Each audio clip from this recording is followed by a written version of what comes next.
இந்த 5G use பண்ற எல்லாருக்குமே ஒரு ப்ராப்ளம் இருக்கும். டவுன்லோட் வந்து 150 MBPS 180 MBPSலாம் கிடைக்கும். ஆனா அப்லோடு பார்த்தீங்கன்னா 5 MB 4 MB இருக்கும். ரொம்ப ஸ்லோவா இருக்கும். டவுன்லோடுக்கும் அப்லோடுக்கும் சம்பந்தமே இல்லாம இருக்கும். ஓகேங்களா? நான் வந்து ஒரு கண்டென்ட் கிரியேட்டர். நிறைய நான் அப்லோட் தான் பண்ணுவேன்.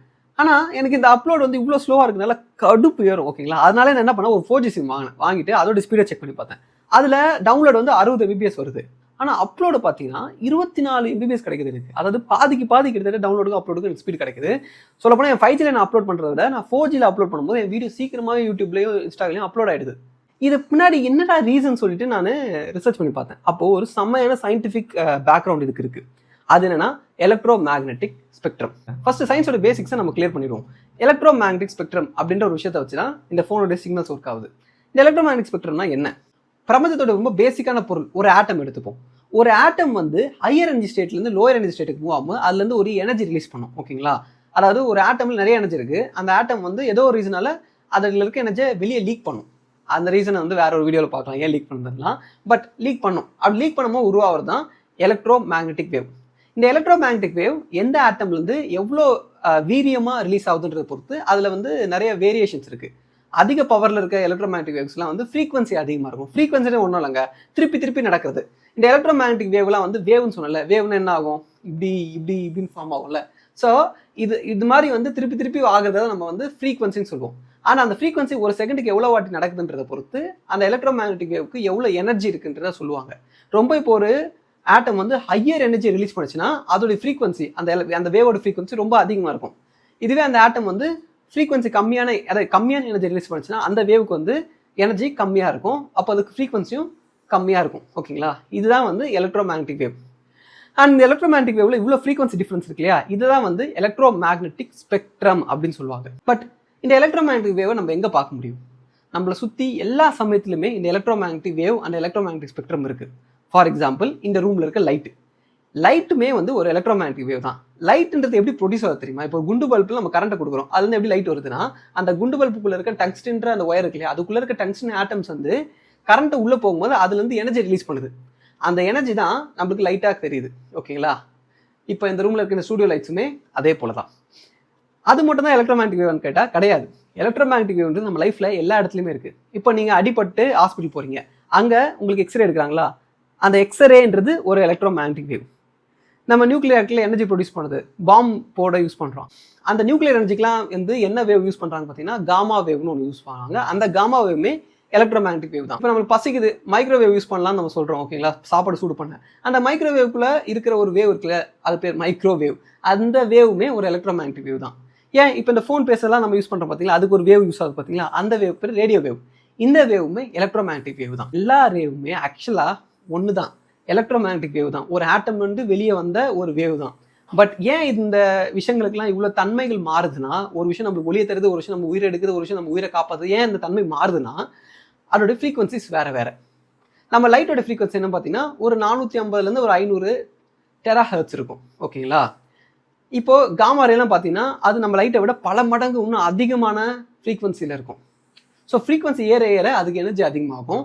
ஒரு பாயிண்ட்ல அது நம்ம உடம்புல இருக்க செல்ஸை சாகடிக்கிற அளவுக்கு எனர்ஜி வரும்போது அதான் காமா ரே அப்படின்னு நம்ம சொல்றோம். இப்போ அப்படியே நீங்க லைட்டை விட கம்மியான ஃப்ரீக்வன்சியில் இருக்க வேவ் எடுத்துக்கோங்க, மைக்ரோவேவ். நம்ம ஃபுட்டு சமைக்க யூஸ் பண்றோம்.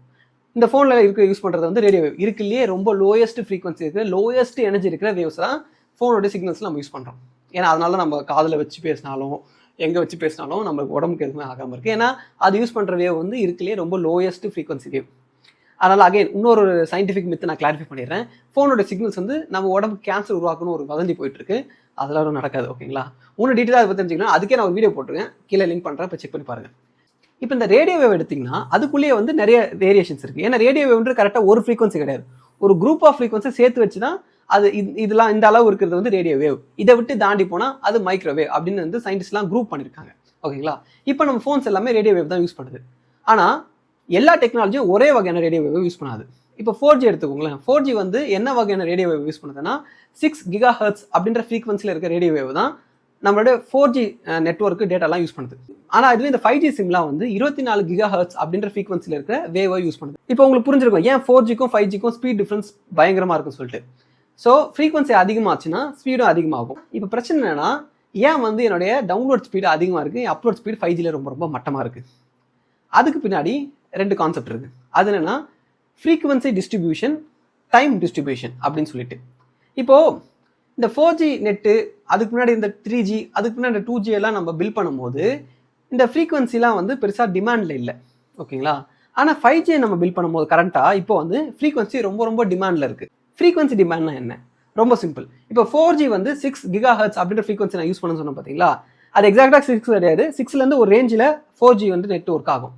இந்த 6 GHz வந்து ஜியோ கம்பெனிங்க நம்ம கவர்மெண்ட் கிட்ட காசு கொடுத்து வாங்குவாங்க.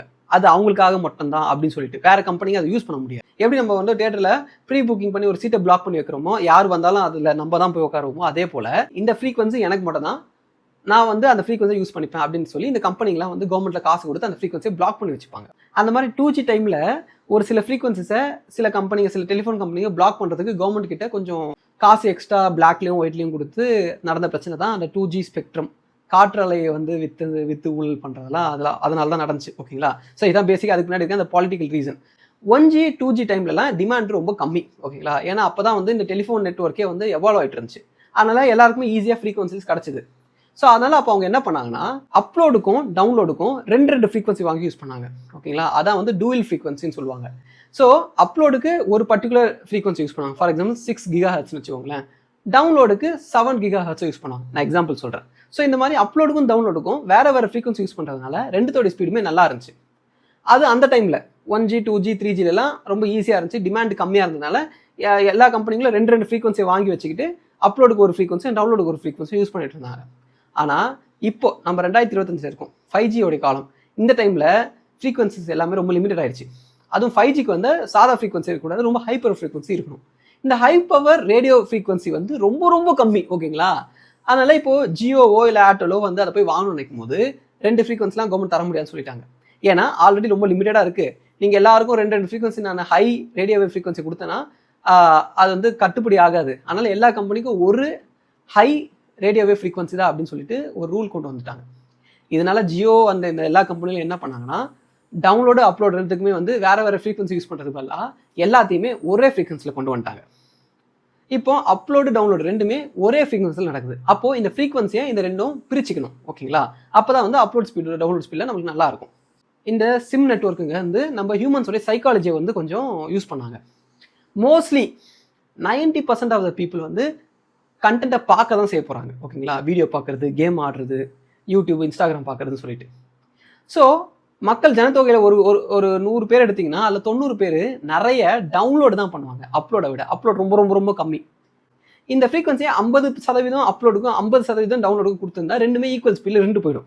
சின்ஸ் டவுன்லோட் தானே மக்கள் அதிகமாக பண்ணுறாங்க, அதனால் 80லேருந்து 90% ஃப்ரீக்வன்சியை வந்து டவுன்லோடுக்கும், மிச்சம் இருக்கிற இந்த 10லேருந்து 15% ஃப்ரீக்வன்சி டைமை மட்டும் அப்லோடுக்கும் அவங்க வந்து யூஸ் பண்ண ஆரம்பித்தாங்க.